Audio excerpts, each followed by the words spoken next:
Assalamualaikum warahmatullahi wabarakatuh. Waalaikumsalam warahmatullahi wabarakatuh. Bismillah walhamdulillah wassalatu wassalamu ala rasulillah Muhammad ibn Abdullah. Amma ba'du. Kemarin kita sudah membahas tentang sunnah hayat dan sunnah ab'ad dan sunnah hayat. Sunnah hayat itu sunnah yang apa? Sunnah yang dalam sholat yang apabila ditinggalkan maka diganti dengan sujud sahwi. Sunnah hayat itu sunnah yang apabila ditinggalkan ya sudah nggak usah diganti dengan sujud sahwi, sudah berarti ya udah tinggalan sunnahnya. Ada berapa kemarin sunnah hayat? Sunnah hayat ada 15 sunnahnya itu ya. Udah selesai semua ya 15 itu kemarin ya? Ya sudah. Apa itu yang pertama? Pertama adalah mengangkat kedua tangan sejajar dengan pundak ketika takbiratul ihram, wa 'inda ruku dan ketika ruku, ketika i'tidal, ketika bangun dari i'tidal, ketika bangun dari tasyahud awal. Yang kedua, meletakkan tangan kanan di atas tangan kiri di bawah dada dan di atas pusar. Yang ketiga, doa iftitah. Keempat, ta'awudz, membaca a'udzubillahi minasyaitonirrajim. Yang kelima, takmin, membaca amin. Yang keenam, membaca surat setelah Al-Fatihah bagi imam. Pada tempatnya jahar gitu ya. Kalau bukan imam nggak usah baca surat. Yang ketujuh, al-jahru fi mawdi'ihi, baca kencang pada saatnya kencang, itu pada sholat subuh, maghrib, isya. Zuhur dan asar pelan aja bacanya. As-samin ke-8, takbiratu inda raf'i wal khafdi, takbir ketika mau berdiri dan mau bangun dan akan turun. Semua di takbir. Allahu Akbar, Allahu Akbar. Perpindahan gerakannya itu disunahkan dengan takbir. Kecuali nanti takbiratul ihram. Takbiratul ihram itu rukun. 9. Mengucapkan sami'allahu liman hamidah rabbana lakal hamd ketika i'tidal. 10. At-tasbihu fi ruku', membaca tasbih ketika ruku', was-sujud dan sujud. Al-11. Wad'ul yadaini 'alal fakhidaini, meletakkan kedua tangan di atas paha yang kiri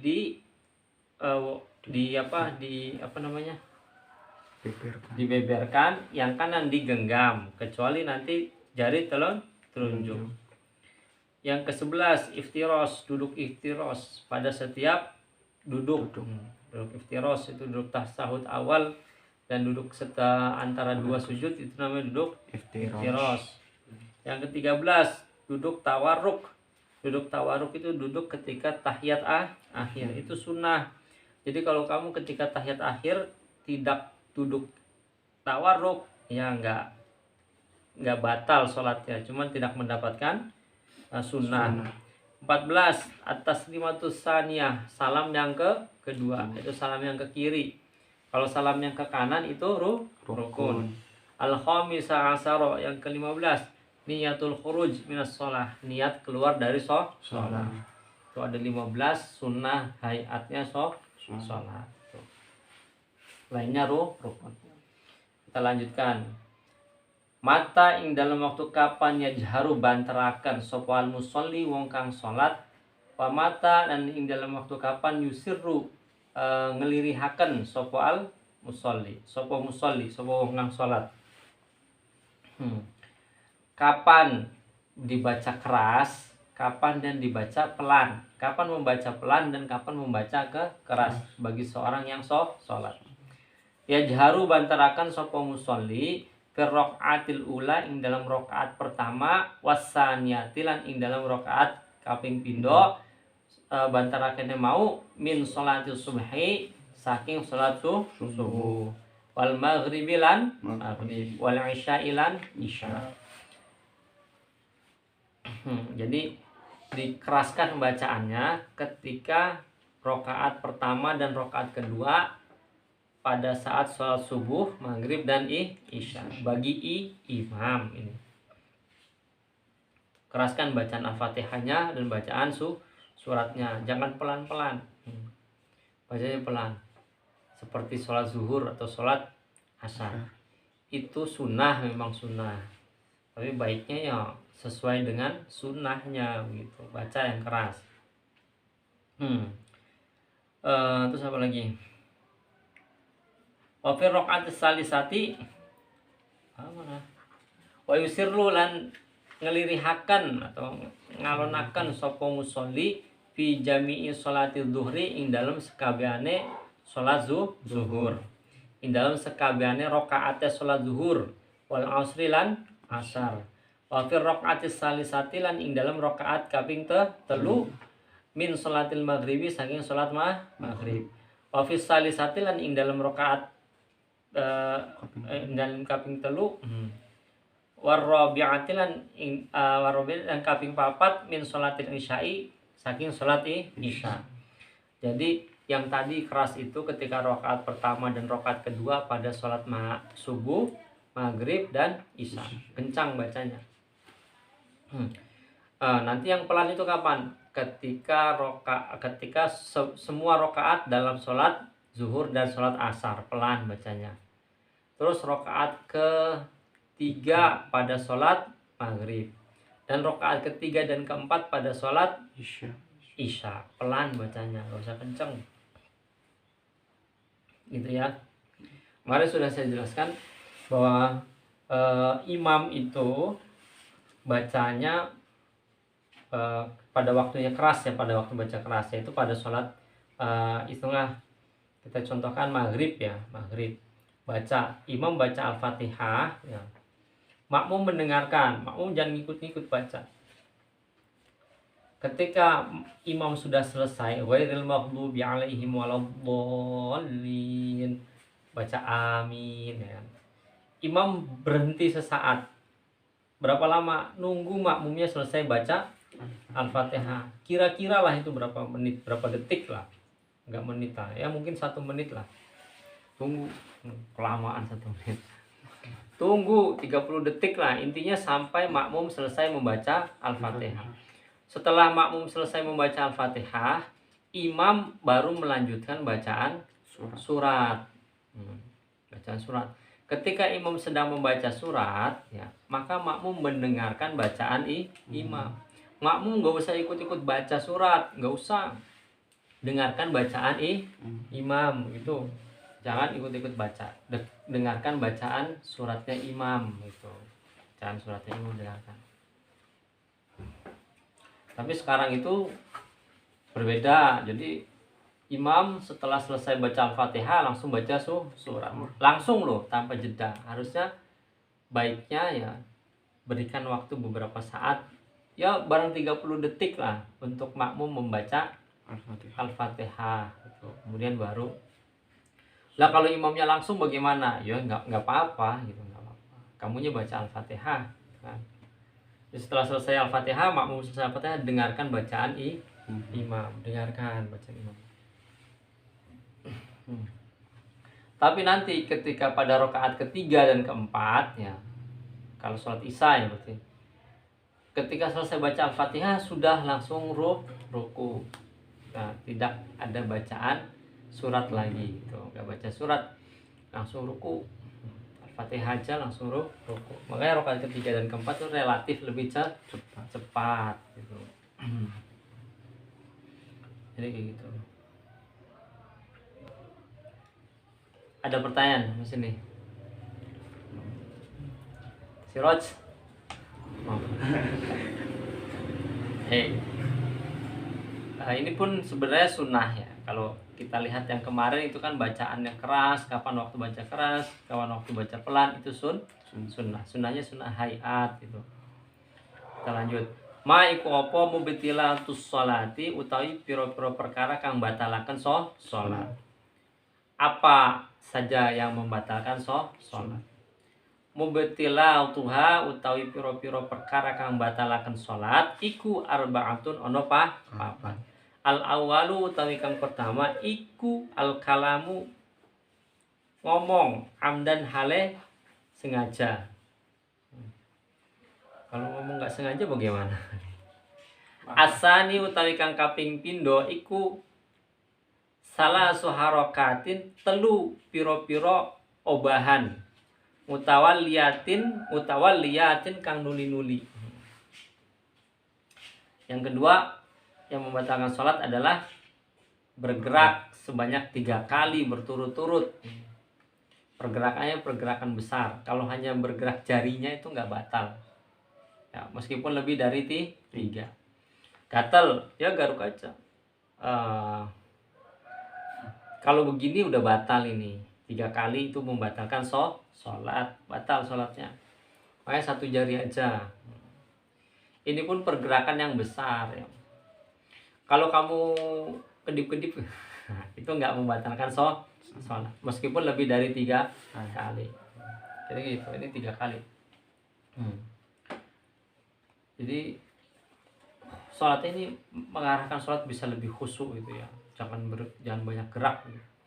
Asalisu tawi kang kaping telu iku al aklu mangan wasyurbulan minum. Jadi membatalkan sholat kalau makan gitu. Bagaimana sholat kok makan, sholat kok minum gitu. Ya seumpama itu terjadi ya itu membatalkan lah itu. Atau ada yang berpendapat nih, saya pernah ngaji sama guru.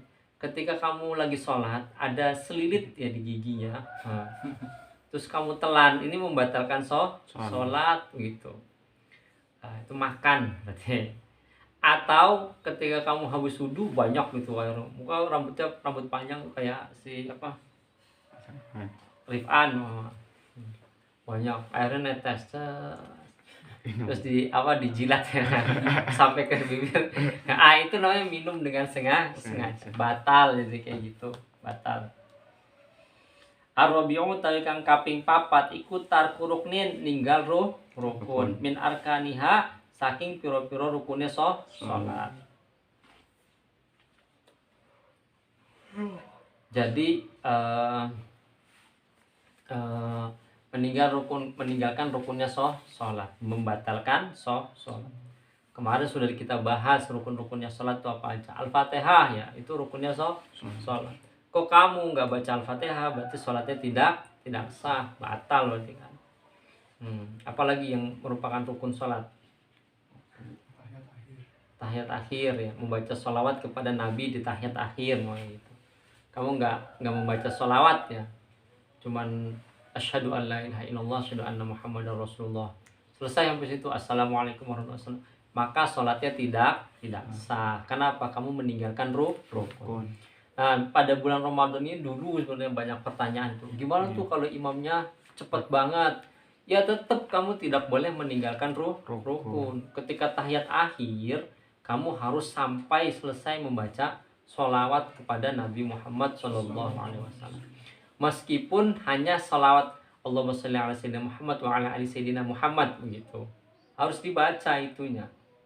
Kalau itu nggak dibaca karena imam terlalu cepat, kamu ikut salam, maka sholat kamu tidak sah. Kenapa? Karena tarku ruknin min arkaniha, meninggalkan rukun dari rukun-rukunnya sholat. Meninggalkan 1 aja nih, meninggalkan 1 rukun batal sholatnya itu.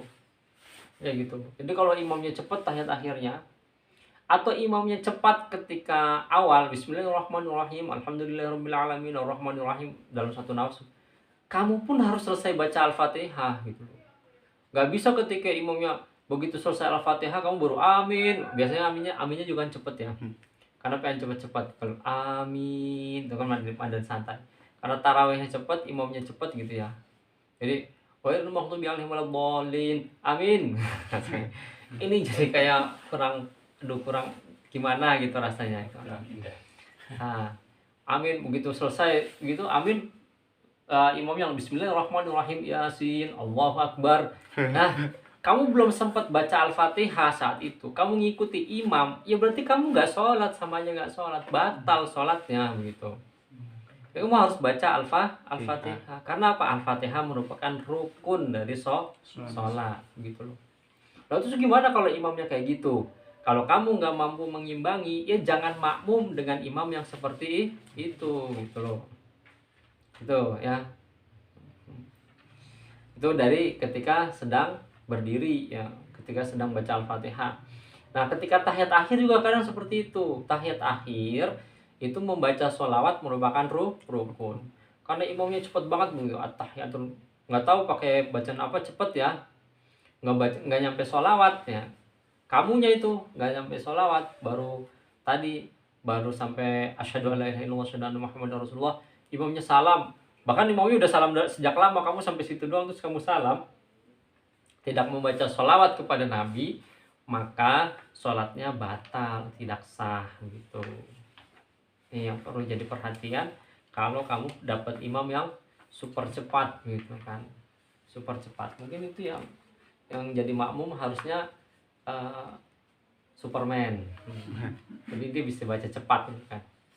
Yang jadi imam the flash gitu kan. Cepat. Jadi cepat gitu. Nah, selain itu juga ada yang namanya rukun, itu salah satunya adalah tumaknina. Kalau Allah Akbar itu tidak ada tumakninahnya. Kalau tidak ada tumakninah berarti tidak melaksanakan rukun. Enggak melaksanakan rukun berarti sholatnya tidak sah gitu. Rukun semua. Jadi sholat itu bukan masalah cepat-cepatan gitu.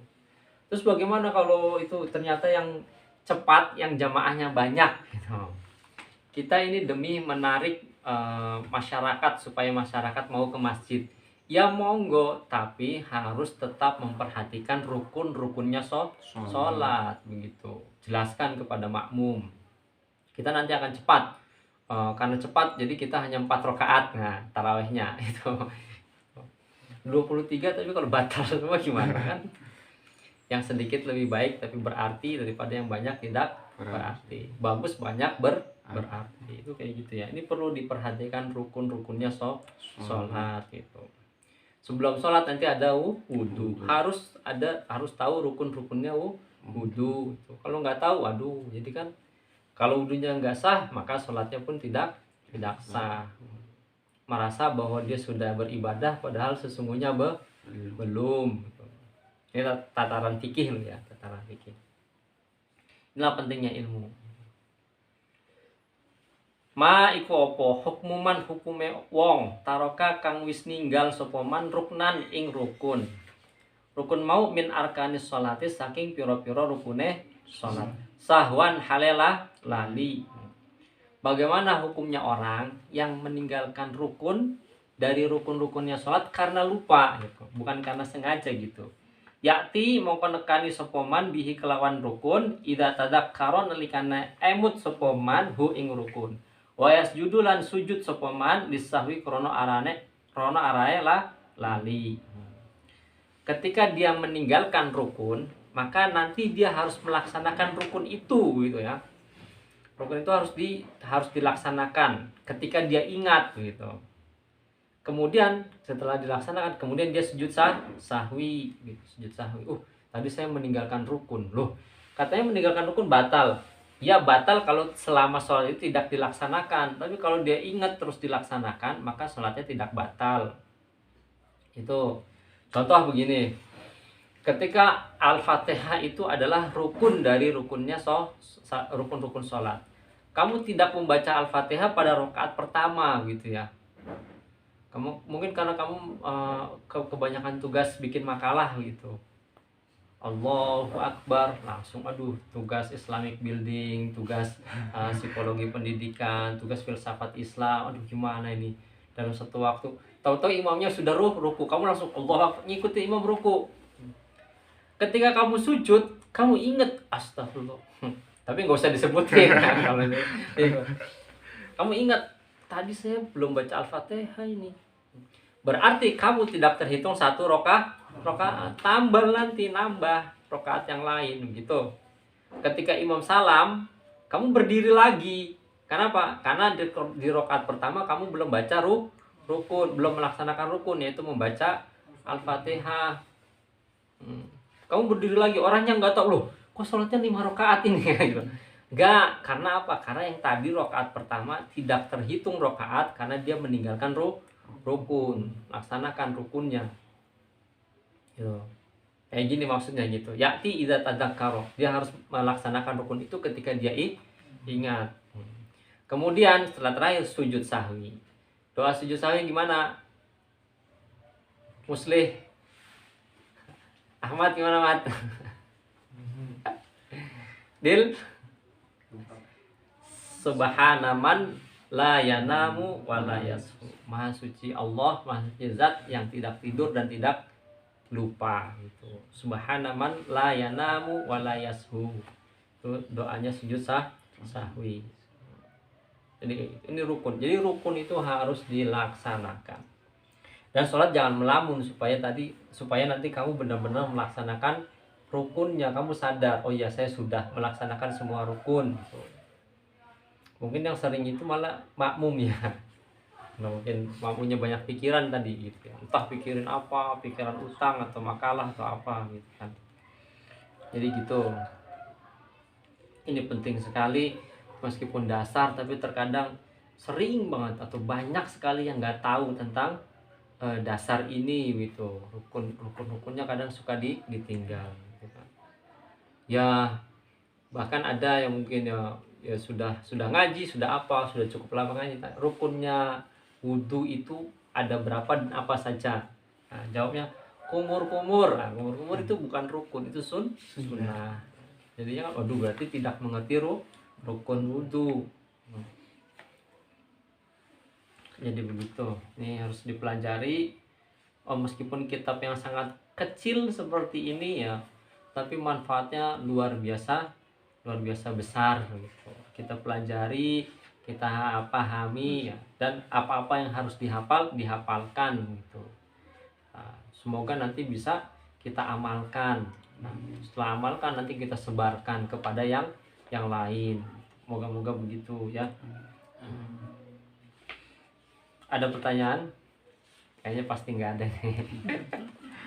Oke, saya cukupkan, insyaallah lanjut besok ya. Nah, ini dikit tapi insyaallah dipelajari sedikit ini, moga-moga bermanfaat. Sekian. Assalamualaikum warahmatullahi wabarakatuh. Waalaikumsalam.